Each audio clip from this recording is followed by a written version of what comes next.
এই আয়াত আল্লাহ তাআলা বলেছেন সূরাতুদ দুহা, ওয়ালা সাউফা ইউতিকা রাব্বুকা ফাতারদা, অচিরেই আপনার প্রভু আপনাকে এত কিছু দিবেন যে আপনি খুশি হয়ে যাবেন। বলেন না সুবহানাল্লাহ। মুসলমান ভাইরে আমার, কাল কিয়ামতের কঠিন ময়দানে বিশ্ব নবী সর্বপ্রথম কথা বলার সুযোগ পাবেন, আল্লাহ তাআলার কাছে সুপারিশ করার অনুমতি পাবেন। দয়ার নবী উম্মতের জন্য হাসরের মাঠেও চোখের পানি ফেলেই হাসরের মাঠের কাজ তিনি শুরু করবেন। কিন্তু ভয়ের বিষয় হলো সব মানুষ হয়রান পেরেশান, ক্ষুধার তাড়নায় পিপাসায় হাউজে কাউসারের পানি বিশ্ব নবী নিজ হাতে পান করাতে থাকবেন। মানুষগুলো সেদিকে এগিয়ে যাবে, একদল মানুষকে ফেরেশতারা আটকিয়ে দিবে, নবীজির কাছে যাইতে দিবে না। লোকগুলো চিৎকার করে আল্লাহর রসুলকে ডাকবে, নবীজি আপনি একটু আসেন, ফেরেশতারা তো আমাদেরকে আপনার কাছে যাইতে দেয় না, হাউজে কাউসারে পানি পান করার সুযোগ দেয় না। কলিজা তো ফেটে যায়। বিশ্ব নবী এগিয়ে বসবেন, আল্লাহর ফেরেশতারা কেন তোমরা এই মানুষগুলাকে আমার কাছে আসতে দাও না, হাউজে কাউসারে পানি পান করতে দাও না? তারা তো পিপাসায় কাতর হয়ে গেছে, সুযোগ দাও আমি তাদেরকে পানি পান করায় দেই। ফেরেশতারা তখন বলবে, ওগো আল্লাহর রসুল, এদেরকে আপনি চেনেন না, আপনি দুনিয়া থেকে চলে আসার পর এই লোকগুলো আপনার আদর্শ, আপনার নীতি, আপনার সুন্নাতকে ছেড়ে দিয়ে এরা শয়তানের নীতি আর আদর্শের উপরে চলেছে। এরা আজকে আপনার উম্মত দাবি করছে, কিন্তু আমরা জানি আপনি দুনিয়াতে ছিলেন না, এদের আমলনামার হিসাব আমাদের কাছে আছে। দুনিয়াতে আপনার সুন্নত এদের কাছে ভালো লাগে নাই, বরং আল্লাহর দুশমনদের কথাবার্তা এদের কাছে ভালো লেগেছে। দুনিয়াতে আপনার আদর্শ এদের ভালো লাগে নাই, আপনার দুশমনদের আদর্শ এদের ভালো লেগেছে। সুতরাং এই লোকগুলো আজকে হাসরের ময়দানে আপনার কাছ থেকে কোনো দয়া মায়া পেতে পারে না। কথা বলেন ঠিক কিনা? হারিয়ে আমরা আমাদের জন্য এটাকে মুসিবত মনে করি, বিপদ মনে করি। কথা বলুন ঠিক কিনা? হ্যাঁ, এগুলো দুনিয়ার বিচারে মুসিবত হতে পারে, কষ্টের কারণ হতে পারে, কিন্তু দুনিয়ার এই অসুস্থতা, দুনিয়ার এই অর্থ সম্পদের ক্ষতি, দুনিয়ার এই পদ পদবীর ক্ষতি, এগুলো আল্লাহ এবং তার রসুলের বড় ক্ষতির হিসাবের মধ্যে উল্লেখই হয়নি, গণনাই করা হয়নি। একজন মানুষের মূলত দুইটা জীবন, একটা ইহকালীন জীবন, দুনিয়ার জীবন, আরেকটি পরকালীন চিরস্থায়ী আখিরাতের জীবন। এর সাথে আরো কিছু জীবন আছে। যেমন আল্লাহ রাব্বুল আলামিন আমাদেরকে সৃষ্টি করার আগে আমাদের আত্মা, রূহ সৃষ্টি করেছেন। দেহ সৃষ্টি করার আগে কি সৃষ্টি করেছেন? আত্মা, রূহ। কতদিন আগে? যখন কোনো মানুষ আল্লাহ পাক তৈরি করেননি, অনেক আগে, একেবারে এমনকি পৃথিবী আসমান জমিন সৃষ্টি করার আগেও হতে পারে। আল্লাহ তাআলা কলম তৈরি করেছেন, কলমকে তিনি লিখতে বলেছেন। কি লিখতে বলেছেন? হাদিসে এসেছে আল্লাহ তাআলা কলমকে বলেছেন লেখো। কলম বলছেন আল্লাহ কি লিখবো? বলে একেবারে কিয়ামত পর্যন্ত যা কিছু সংগঠিত হবে, আমার এলেমে যা আছে, আমার জ্ঞানে যা আছে, সব লেখো। কলম লিখতে শুরু করেছে এবং সমস্ত কিছু লিখে আল্লাহ তাআলা যেই জায়গায় জমা রেখেছেন সেই জায়গার নাম হলো লাওহে মাহফুজ। সংরক্ষিত একটা এলাকাকে লাওহে মাহফুজ বলা হয়। ওখানেই আল্লাহ তাআলা কোরআন লিখে রেখেছিলেন, কোরআন সেখানেই ছিল। ওই সময়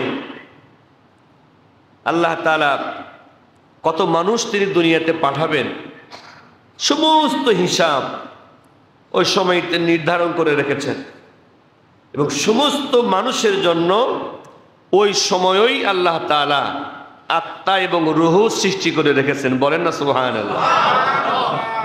এই আত্মাগুলো যেই জগতে আল্লাহ তাআলা রেখেছেন, যেই জায়গায়, তার নাম হচ্ছে আলমে আরওয়াহ, রুহের জগৎ, আত্মার জগৎ। আগে আমরা ওই আত্মার জগতে ছিলাম, তাহলে ওইটাও আমাদের জীবনের একটা অংশ। আবার মার পেটে আমরা ছিলাম, এইটাও আমাদের জীবনের আর একটা জগতের অংশ।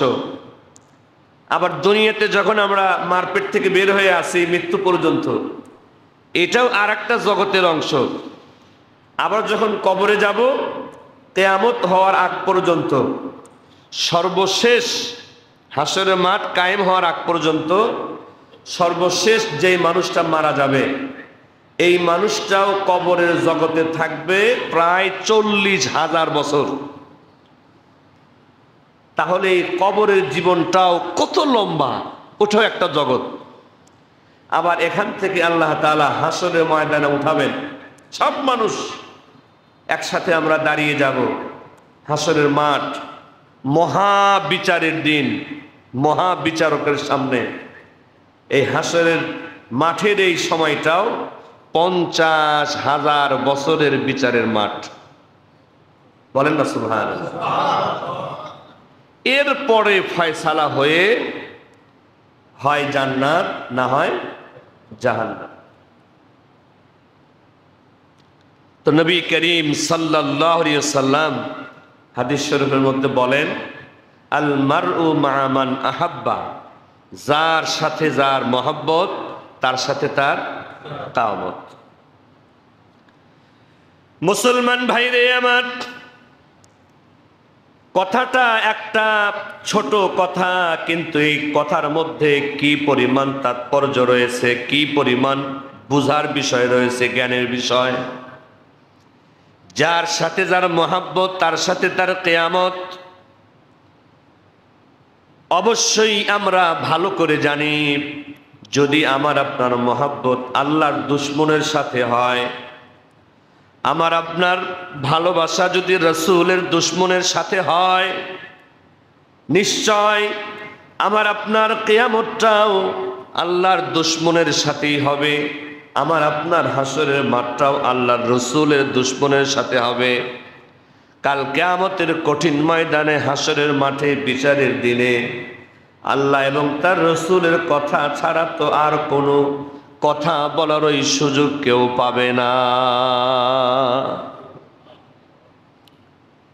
আজকে আল্লাহর যেই দুশমনের সাথে আমি মহব্বত রাখব, রাসূলের যেই দুশমনের সাথে আমি ভালোবাসা রাখব, এই ভালোবাসাটা দুনিয়ার সম্পদের লোভ লালসাতেও হতে পারে। আল্লাহর রাসূলের দুশমনকে আমি ভালোবাসবো দুনিয়ার পদ পদবীর লোভ লালসাতেও হতে পারে। আল্লাহ এবং তার রাসূলের দুশমনকে দুনিয়াতে আমরা মহব্বত দিব দুনিয়ার কোনো লাভের আশায় হতে পারে, কিন্তু কাল কিয়ামতের কঠিন ময়দানে, হাসরের মাঠে আল্লাহর দুশমন যাকে আমি ভালোবেসেছি, দুনিয়াতে যদি সে প্রেসিডেন্টও হয়ে থাকে, আল্লাহর রাসূলের দুশমন যাকে আমি মহব্বত দিয়েছি, সেই লোকটা দুনিয়ার যদি প্রধানমন্ত্রীও হয়ে থাকে, মহাবিচারক আল্লাহ তাআলার সামনে মহাবিচারের দিন হাসরের ময়দানে দুনিয়ার এই আল্লাহর দুশমন প্রেসিডেন্ট, আল্লাহর রাসূলের দুশমন প্রধানমন্ত্রী হাসরের মাঠে আমাকে সাহায্য সহযোগিতা করা তো দূরের কথা, এমনকি দুনিয়াতে যাদেরকে আল্লাহ তাআলা নিষ্পাপ হিসাবে ঘোষণা দিয়েছেন, নবীদেরকে আল্লাহ তাআলা নিষ্পাপ হিসাবে ঘোষণা দিয়েছেন, রাসূলদেরকে আল্লাহ তাআলা নিষ্পাপ হিসাবে ঘোষণা দিয়েছেন, কাল কিয়ামতের কঠিন ময়দানে দুনিয়ার রাজা বাদশা তো দূরের কথা, এই নিষ্পাপ নবী আর রাসূলগণ পর্যন্ত হাসরের ময়দানের ওই বিভীষিকাময় কঠিন পরিস্থিতি চোখের সামনে দেখে এই নিষ্পাপ নবী রাসূলরা পর্যন্ত বলতে থাকবে, ইয়া নাফসি ইয়া নাফসি, হায় আজকে আমার কি হবে, হায় আজকে আমার কি হবে। সূর্য একেবারে মাথার কাছে, কারো কারো সূর্যের প্রচন্ড তাপে মাথার ঘিলুগুলো টকবক করতে থাকবে, প্রচন্ড পিপাসায় কলিজা ফেটে যাওয়ার মতো অবস্থা হবে। এত কষ্ট হবে, এরপরও কোনো মানুষ কিন্তু মারা যাবে না, মানুষগুলো চলে যাবে হযরতে মূসা আলাইহিস সালামের কাছে। ওগো আল্লাহর নবী মূসা, আপনি তো আল্লাহর সাথে কথা বলতেন দুনিয়াতে, আপনি মূসা কালিমুল্লাহ, একটু আল্লাহরে বলেন না, বিচারে যা হয় হোক, হয় জান্নাত না হয় জাহান্নাম, অন্তত আল্লাহ তাআলা বিচারটা যেন তাড়াতাড়ি শুরু করেন, হাসরের মাঠটার এই আযাব যেন অন্তত শেষ হয়। একটু আল্লাহরে বলে বিচারটা শুরু করতে বলেন। হযরতে মূসা আলাইহিস সালাম বলবেন যে না, আজকে আল্লাহ তাআলা এত রাগান্বিত অবস্থায় আছেন, এত অসন্তুষ্ট অবস্থায় আছেন, এর আগেও আল্লাহ তাআলা কোনোদিন এত রাগ করেন নাই, আগামীতেও কোনোদিন আল্লাহ তাআলা এত রাগ হবেন না। এত রাগ হয়ে আল্লাহ তাআলা আজকে বিচারের আসনে বসে আছেন। আমার পক্ষে আল্লাহ তাআলার কাছে কোনো কথা বলা সম্ভব নয়। যাও তোমরা হযরত ঈসার কাছে চলে যাও, দেখো তো উনি তো আল্লাহর পক্ষ থেকে দুনিয়াতে এসেছেন, আল্লাহর দেওয়া রূহ তিনি, বাবা ছাড়া শুধু মার গর্ভে তিনি জন্মগ্রহণ করেছেন, যাও তার কাছে যাও। লোকজন হযরতে ঈসাকে অনুরোধ করবেন, আপনি একটু বলুন না আল্লাহর কাছে, আপনি তো ঈসা রূহুল্লাহ, আপনার সম্মান আর মর্যাদা হলো আপনি ডাইরেক্ট আল্লাহর রূহ, আল্লাহর আত্মা হিসাবে আল্লাহ আপনাকে উল্লেখ করেছেন। মার গর্ভে বাবা ছাড়াই আল্লাহ তাআলা আপনাকে দুনিয়াতে পাঠিয়েছিলেন। আপনার তো একটা সম্মান আছে, মর্যাদা আছে আল্লাহর কাছে, আলাদা মর্যাদা। যান না, আপনি একটু আল্লাহর কাছে অন্তত বিচারটা শুরু করতে বলেন, এইভাবে আর সহ্য করা যায় না। হযরতে মূসা আলাইহিস সালাম একই কথা বলবেন যে না না, হযরতে ঈসাও সেই কথাটাই বলবেন যে না, আজকে আমার পক্ষে আল্লাহর দরবারে দাঁড়িয়ে কোনো কথা বলার মতো কোনো শক্তি আমার নাই, সাহস আমার নাই, আমিও পারবো না, আমি বরং আমাকে নিয়ে চিন্তার মধ্যে আছি। তোমরা বরং মুসলিম জাতির পিতা আল্লাহর খলিল, আল্লাহর বন্ধু হযরত ইব্রাহিম আলাইহিস সালামের কাছে চলে যাও, দেখো তো তাকে দিয়ে কোনো কাজ হয় কিনা। মুসলমান ভাইরে আমার, লোকজন বড় আশা নিয়ে আল্লাহর খলিল ইব্রাহিম খলিলুল্লাহ, আল্লাহর বন্ধু হযরতে ইব্রাহিম আলাইহিস সালামের কাছে গিয়ে একই আবেদন করবেন, আপনি তো খলিলুল্লাহ ছিলেন, মানে আপনি তো আল্লাহর বন্ধু, এই উপাধি স্বয়ং আল্লাহ আপনাকে দিয়েছেন। অন্তত আল্লাহ তাআলার কাছে একটু বলুন না, অন্তত বিচারটা তাড়াতাড়ি শুরু হোক। হাসরের ময়দানের এই বিভীষিকাময় পরিস্থিতি আর আমরা সহ্য করতে পারতেছি না। মুসলিম জাতির পিতা আল্লাহর খলিল হযরত ইব্রাহিম আলাইহিস সালাম বলবেন যে না না, আমার পক্ষেও আল্লাহর সামনে কোনো কথা বলার সুযোগ নাই। কারণ হলো আল্লাহ রাব্বুল আলামিন আজকে এত রাগ হয়ে আছেন, এত অসন্তুষ্ট হয়ে আছেন, এত গোসা হয়ে আছেন, এর আগেও কোনোদিন আল্লাহ এত রাগ হন নাই, ভবিষ্যতেও এইরকম রাগ কোনোদিন হবেন না। যতটা রাগ আল্লাহ তাআলা আজকে হয়ে আছেন, না না, আমার পক্ষেও আল্লাহর সামনে গিয়ে কোনো কথা বলা সম্ভব না। তবে যেই জায়গায় যেই ব্যক্তির কাছে গেলে তোমরা আজকে কথা বলার সুযোগ পাবা, একমাত্র কেবলমাত্র শুধুমাত্র আজকে আল্লাহ তাআলার সাথে যিনি কথা বলার সাহস শক্তি রাখেন, তিনি হলেন মুহাম্মাদুর রাসূলুল্লাহ। মাকামে মাহমুদ নামে হাসরের মাঠে একটা জায়গা থাকবে, এই জায়গা অত্যন্ত শ্রদ্ধার সম্মানের একটা জায়গা। এই মাকামে মাহমুদে হাসরের ময়দানে আমার আপনার দয়ার নবী হাসরের মাঠেও সেজদায় পড়ে উম্মতের জন্য ওই জায়গায় কাঁদতে থাকবে। লোকগুলো বলবে ইয়া রাসূলুল্লাহ, ইয়া হাবিবাল্লাহ, আমরা আজকে বড় অসহায়, কোন নবীকে দিয়েও কোনো সুপারিশ আমরা করাতে পারতেছি না, কথা বলাতে পারতেছি না, আপনি ছাড়া আমাদের যাওয়ার মতো আর কোনো জায়গা নাই। আল্লাহ রাব্বুল আলামিনও শেষ পর্যায়ে তার রসুলকে ডেকে বলবেন, ওগো আমার হাবিব, ওগো আমার বন্ধু, আপনারে আমি সর্বশ্রেষ্ঠ নবী বানিয়েছি, সর্বশ্রেষ্ঠ রাসূল বানিয়েছি। দুনিয়াতে 23টা বছর নবুয়তের জিন্দেগিতে অনেক চোখের পানি আপনি ফেলেছেন, অনেক কান্না আপনি করেছেন। আজকে হাসরের ময়দানেও আমার সামনে আপনি কাঁদবেন, আর আমি আল্লাহ এটা মেনে নিব, এটা হতে পারে না। আপনি সেজদা থেকে মাথা উঠান, চোখের পানি ফেলাটা বন্ধ করেন। আজকে আপনি যেমন ভাবে চাইবেন, যেমন ভাবে বলবেন, আপনাকে খুশি করার মতো রায়টাই আমি আল্লাহ দিব। কোরআনে এই আয়াত আল্লাহ তাআলা বলেছেন সূরাতুদ দুহা, ওয়ালা সাউফা ইউতিকা রাব্বুকা ফাতারদা, অচিরেই আপনার প্রভু আপনাকে এত কিছু দিবেন যে আপনি খুশি হয়ে যাবেন। বলেন না সুবহানাল্লাহ। মুসলমান ভাইরে আমার, কাল কিয়ামতের কঠিন ময়দানে বিশ্ব নবী সর্বপ্রথম কথা বলার সুযোগ পাবেন, আল্লাহ তাআলার কাছে সুপারিশ করার অনুমতি পাবেন।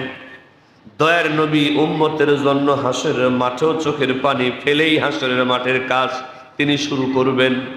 কিন্তু ভয়ের বিষয় হলো সব মানুষ হয়রান পেরেশান, ক্ষুধার তাড়নায়, পিপাসায়।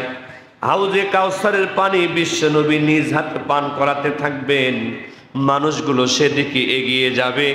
একদল মানুষকে ফেরেশতারা আটকিয়ে দিবে, নবীজির কাছে যাইতে দিবে না। লোকগুলো চিৎকার করে আল্লাহর রসুলকে ডাকবে, নবীজি আপনি একটু আসেন, ফেরেশতারা তো আমাদেরকে আপনার কাছে যাইতে দেয় না, হাউজে কাউসারে পানি পান করার সুযোগ দেয় না। কলিজা তো ফেটে যায়। বিশ্ব নবী এগিয়ে বসবেন, আল্লাহর ফেরেশতারা কেন তোমরা এই মানুষগুলাকে আমার কাছে আসতে দাও না, হাউজে কাউসারে পানি পান করতে দাও না? তারা তো পিপাসায় কাতর হয়ে গেছে, সুযোগ দাও, আমি তাদেরকে পানি পান করায় দেই। ফেরেশতারা তখন বলবে, ওগো আল্লাহর রসুল, এদেরকে আপনি চেনেন না। আপনি দুনিয়া থেকে চলে আসার পর এই লোকগুলো আপনার আদর্শ, আপনার নীতি, আপনার সুন্নাতকে ছেড়ে দিয়ে এরা শয়তানের নীতি আর আদর্শের উপরে চলেছে। এরা আজকে আপনার উম্মত দাবি করছে, কিন্তু আমরা জানি আপনি দুনিয়াতে ছিলেন না। এদের আমলনামার হিসাব আমাদের কাছে আছে।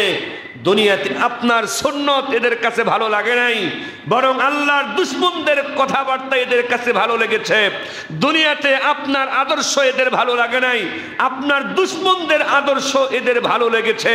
সুতরাং এই লোকগুলো আজকে হাসরের ময়দানে আপনার কাছ থেকে কোনো দয়া মায়া পেতে পারে না। কথা বলেন ঠিক কিনা? যেই নবীজি এত দয়াশীল, এত মায়াশীল, আমার আপনার আল্লাহ না করুন এই রকম আমলের খবর যখন নবীজি জানবেন, আমরা রসুলের সুন্নাতকে ভালোবাসতাম না, আল্লাহর আদর্শকে ভালোবাসতাম না, বরং বেঈমান কাফের আল্লাহর দুশমনদের আদর্শকে ভালোবাসতাম। এইটা যখন রসুলের সামনে প্রমাণিত হবে, এই রহমতের নবীও তখন বলবেন, সোহকান সোহকান লিমান গাইয়ারা বাদি, দূর হও, দূর হও, আমার পরে তোমরা আমাকে মনে রাখো নাই।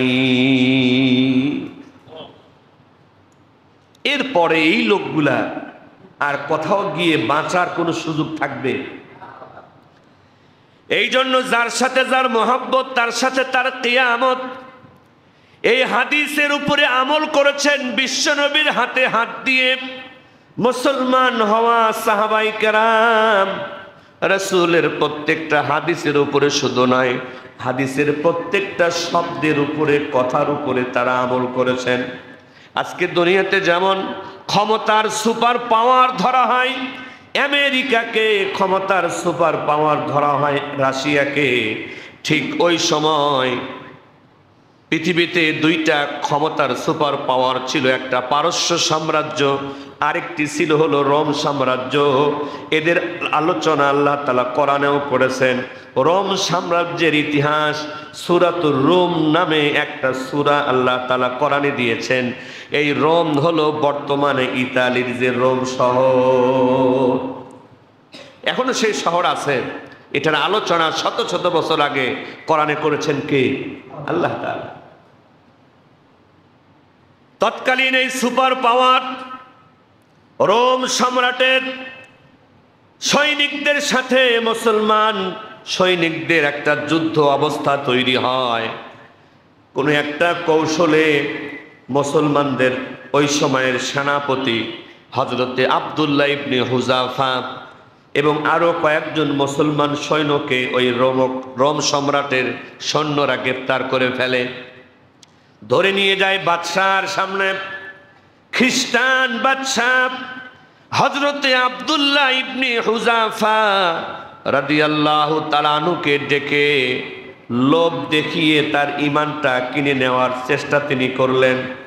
এমন লোভ দেখালেন যার সামান্যতম লোভ দেখালেই আমাদের ঈমান বিক্রি হয়ে যায়।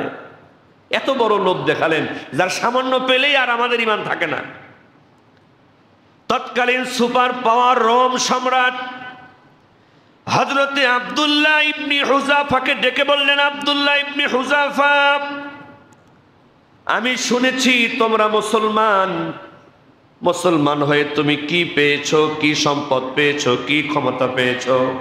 আমি বর্তমান জামানার একজন সুপার পাওয়ার বাদশাহ, ইসলামকে ছেড়ে দাও, আমার খ্রিস্টান ধর্মকে তুমি গ্রহণ করো, আমার নিজের কন্যাকে আমি তোমার সাথে বিবাহ দিব, তোমারে আমি জামাই বানাবো। 2 নম্বরে আমার রাজত্বের একটা এলাকা আমি তোমার জন্য ছেড়ে দিব। খ্রিস্টান ধর্ম গ্রহণ করো, আমার নিজের কন্যাকে বিবাহ দিয়ে তোমাকে আমি জামাই বানাবো এবং আমার রাজত্বের একটা এলাকা আমি তোমার জন্য ছেড়ে দিব। মুসলমান ভাইরে আমার, 4টি খানি কথা নয়, সামান্য চেয়ারম্যান হতে গিয়ে আমাদের ঈমান থাকে না, কথা বলেন ঠিক কিনা?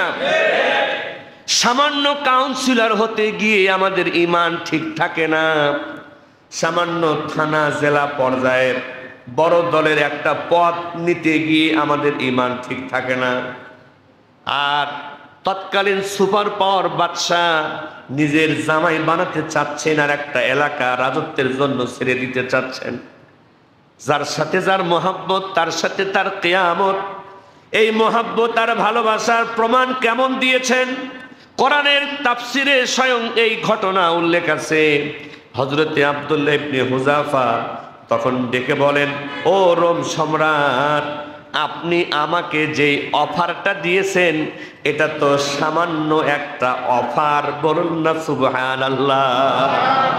আপনি তো আমারে খুব সামান্য একটা অফার দিয়েছেন, খুব সামান্য একটা লোভ দেখিয়েছেন।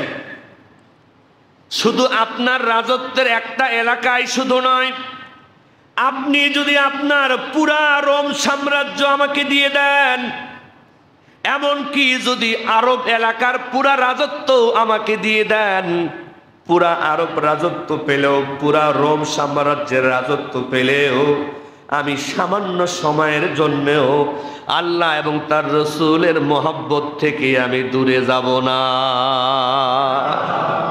কিছু সময়ের জন্য আল্লাহর দিন থেকে আমি দূরে সরে যাব না। বাদশা রাগ হয়ে গেল, বলে কি এই লোকটা, সামান্য একটা পথ পেলেই মানুষের ঈমান চলে যায়, বাদ দিয়ে দেয় ঈমানকে, আর সে আমাকে কি শোনায়, আমার পুরা রাজত্ব দিলেও, আরব রাজত্ব দিলেও সে ইসলাম ছাড়বে না, বলেটা কি? এখন সে হুমকি দেওয়া শুরু করলো। প্রথমে দিয়েছে লোভ, এখন দিচ্ছে হুমকি। আব্দুল্লাহ ইবনে হুযাফা, আমি কিন্তু তোমাকে আদেশ দিলে এই মুহূর্তে তোমার গর্দান থেকে কাল্লা কিন্তু আলাদা হয়ে যাবে, তোমাকে কিন্তু হত্যা করে দেওয়া হবে। একটা মানুষের কাছে নিজের জীবনের চাইতে আর দামি কোনো জিনিস দুনিয়াতে আছে? মুসলমান ভাইরে আমার, হযরতে আব্দুল্লাহ ইবনে হুযাফা রাদিয়াল্লাহু তাআলা আনহু একটু বিচলিত হলেন না, অস্থির হলেন না, দুঃখিত হলেন না।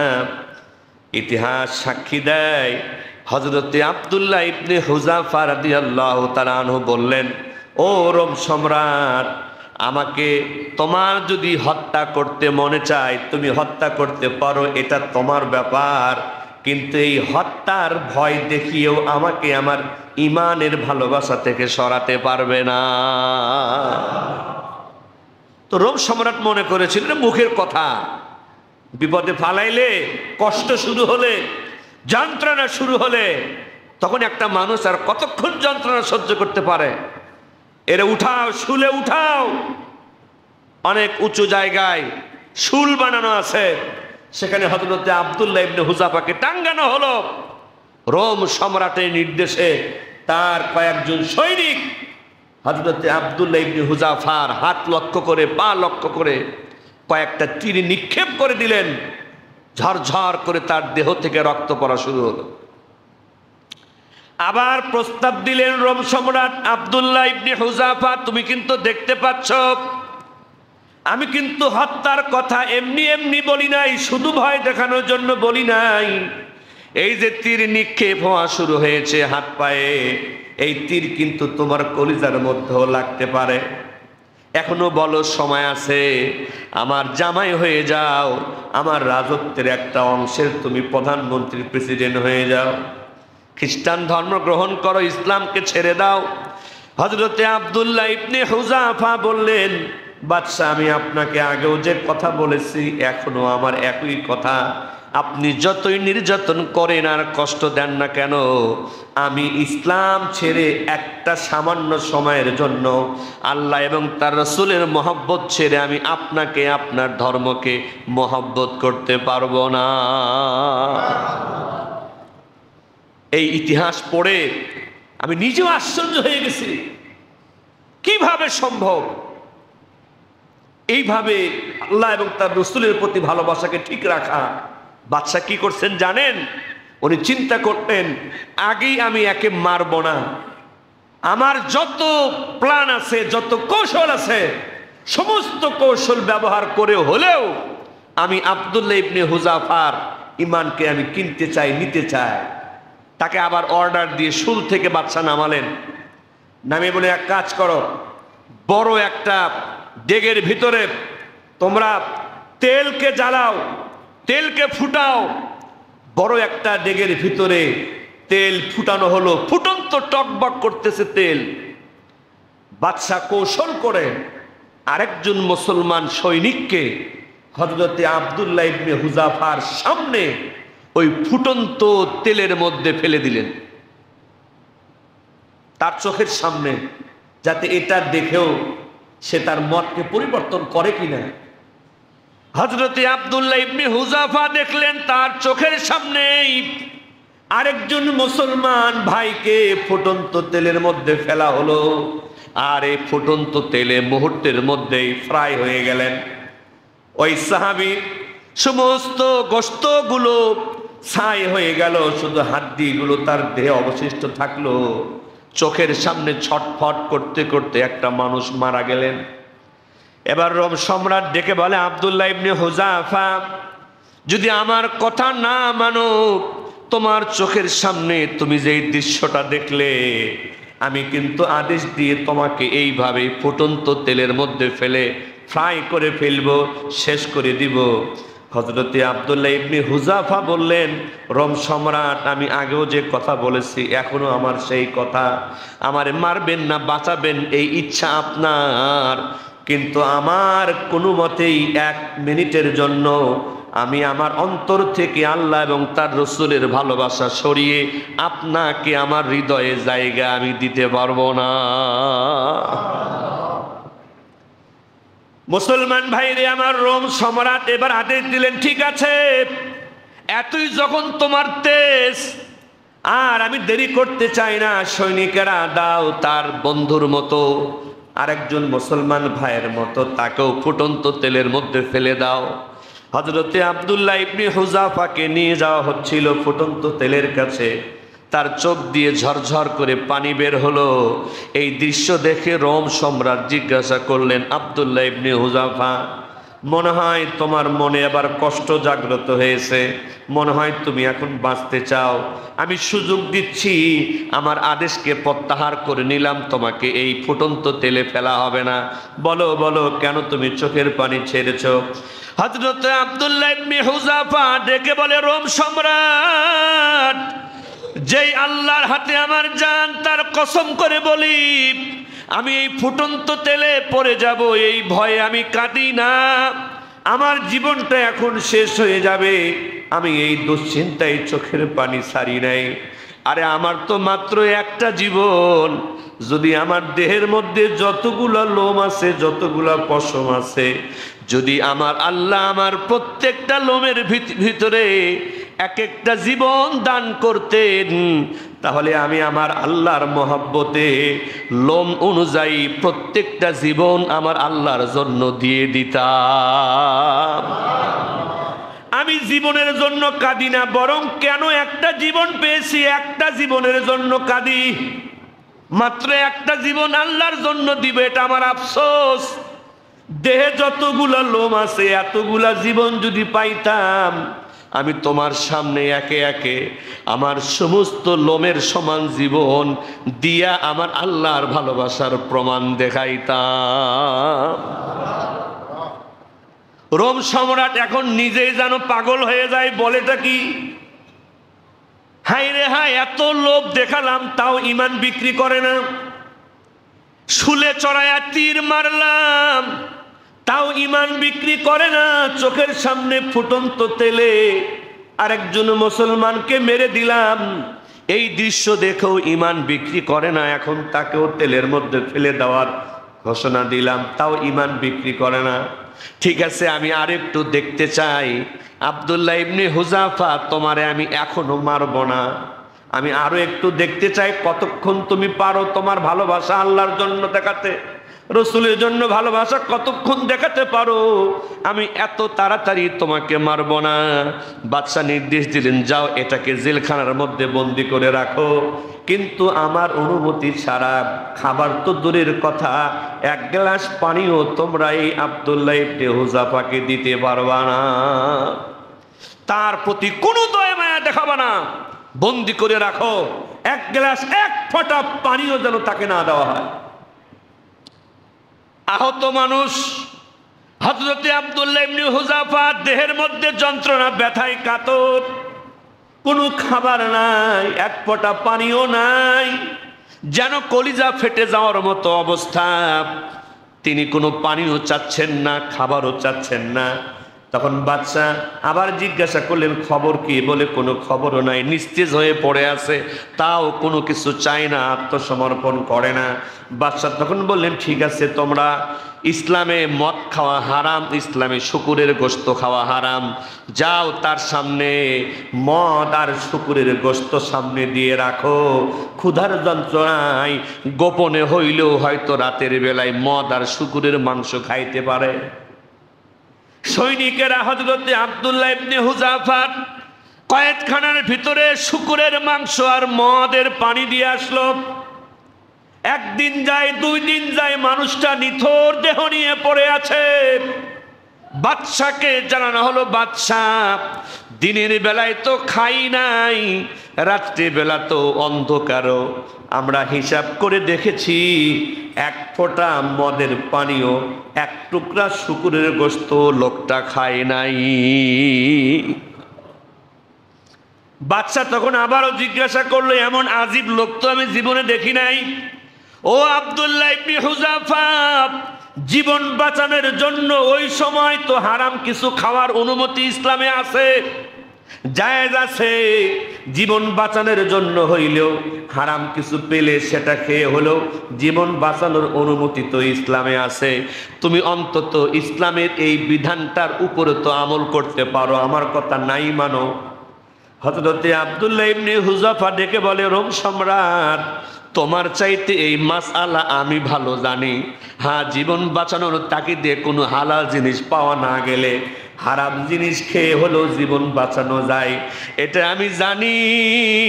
কিন্তু তুমি মদ পাঠিয়েছো আর শুকুরের গোশত পাঠিয়েছো, যাতে করে যন্ত্রণায় কাতর হয়ে আমি মদের পানি খাই আর শুকুরের গোশত খাই। আর এইটা দেখে তুমি আল্লাহর দুশমন খুশি হও, এই দৃশ্য দেখে তুমি রসুলের দুশমন খুশি হও যে মুসলমান মদ পান করেছে, জীবন টিকাতে না পেরে শুকুরের গোশত খেয়েছে। ইসলামে জায়েজ থাকলেও আমি এই জন্য মদের পানি খাচ্ছি না, শুকুরের গোশত খাচ্ছি না। আমি আল্লাহর কোনো দুশমনকে আমার কোনো কাজের দ্বারা আমি খুশি করতে চাই না। আমি এমন কোনো কাজ করতে চাই না যেই কাজ ইসলামে জায়েজ হলেও আল্লাহর দুশমন খুশি হবে, রসুলের দুশমন খুশি হবে। আমি এটা জায়েজ থাকলেও খাচ্ছি না, খাইলে তুমি খুশি হবে। আর তোমার মতো আল্লাহর দুশমনকে আমি খুশি করতে চাই না। বলেন না সুবহানাল্লাহ। এখন রোম সম্রাট নিজেই আত্মসমর্পণ করে বলতেছে, আব্দুল্লাহ ইবনে হুযাফা, আমি আত্মসমর্পণ করে ফেললাম, তোমারে আমি আর কষ্ট দিতে চাই না। অন্তত আমার একটা কথা রাখো যেটা সহজ। কি কথা? তুমি আমার কপালে অন্তত একটা চুমু দিয়ে দাও। বলেন না সুবহানাল্লাহ। একটা চুমু দিয়ে দাও, তোমার মতো এরকম একটা লোক মহাবীর, একটু আমার কপালে একটা চুমু দাও না। হযরতে আব্দুল্লাহ ইবনে হুযাফা বলতেছেন, তোমার কথা মতো আমি চুমু দিতে পারবো না, আমার শর্ত মতো হলে পারবো। কি শর্ত? আমি সহ আরো যত মুসলমানকে বন্দী করে রেখেছ সবাইকেই যদি মুক্তি দাও তাহলে আমি তোমার কপালে চুমু খেতে পারি। বলেন না সুবহানাল্লাহ। বলে হ্যাঁ হ্যাঁ, তোমার শর্ত মতো অন্তত চুমুটা দাও। আমি তো অপারগ হয়ে গেলাম, এত বড় সম্রাট, আমার কর্তৃত্ব আমার ক্ষমতা তোমার কাছে অচল হয়ে গেছে। বলেন না সুবহানাল্লাহ। হযরতে আব্দুল্লাহ ইবনে হুযাফা অন্য মুসলমানদেরকে বাঁচানোর জন্য এই রোম সম্রাটের কপালে চুমু দিলেন। রোম সম্রাট সবাইকে মুক্তি করে দিলেন। তখন খলিফা ছিলেন হযরতে ওমর ফারুক রাদিয়াল্লাহু তাআলা আনহু। হযরতে ওমর ফারুক এই ঘটনা শোনার পরে সব মুসলমানের সামনে বললেন, আমার তো মনে হচ্ছে হযরতে আব্দুল্লাহ ইবনে হুযাফার কপালে আমাদের সব মুসলমান চুমু খাওয়া দরকার। বলেন না সুবহানাল্লাহ। হযরতে আব্দুল্লাহ ইবনে হুযাফা অর্ধ পৃথিবীর বাদশা, ইসলামের দ্বিতীয় খলিফা, হযরতে আব্দুল্লাহ ইবনে হুযাফাকে বুকে জড়িয়ে তার কপালে নিজে চুমু খাইলেন। বলেন না সুবহানাল্লাহ। যার সাথে যার মহব্বত তার সাথে তার, এটার নাম হলো মহব্বতের নিদর্শন। আল্লাহ তাআলা আমাদের সকলকে বুঝার এবং আমল করার